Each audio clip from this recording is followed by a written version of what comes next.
काय वाटतं, फक्त 12वी नापास मुलगा एका मोठ्या 5 स्टार हॉटेलचा हेड शेफ होऊ शकतो का? रिसॉर्ट ही सिरीज बेसिकली याच वेड्या स्वप्नाची एक भन्नाट गोष्ट आहे. डिझनी प्लस हॉटस्टारवर नुकतीच रिसॉर्ट नावाची सिरीज आली. मुख्य भूमिकेत आहे आपला यूट्यूबर इरुमा साने. ही गोष्ट आहे वेथेची, जो एका लक्झरी बीच रिसॉर्टमध्ये रूम सर्व्हिस बॉय म्हणून कामाला लागतो, पण लक्ष मात्र त्याचं किचनमधल्या त्या चविष्ट पदार्थाकडे असतं. या सिरीजमध्ये वेगळं काय तर पहिलं म्हणजे किचन पॉलिटिक्स. कॉर्पोरेट राजकारण पाहिलं असेल, पण इथलं किचन पॉलिटिक्स एकदम हाय व्होल्टेज आहे.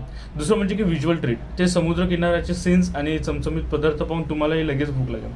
तिसरं म्हणजे की रिलेटेबल स्ट्रगल्स. एका सामान्य मुलाचे मोठे स्वप्न आणि त्याला दाबणारे त्याचे वरिष्ठ, हे कुठेतरी आपल्या सर्वांच्याच आयुष्याचं मिळतं जुळतं आहे. प्रामाणिकपणे सांगायचं झालं तर सिरीजचा वेग सुरुवातीला थोडासा संत वाटू शकतो, पण क्लायमॅक्सपर्यंत तुम्ही त्या व्यक्तीच्या टीमला नक्कीच चीअर करा.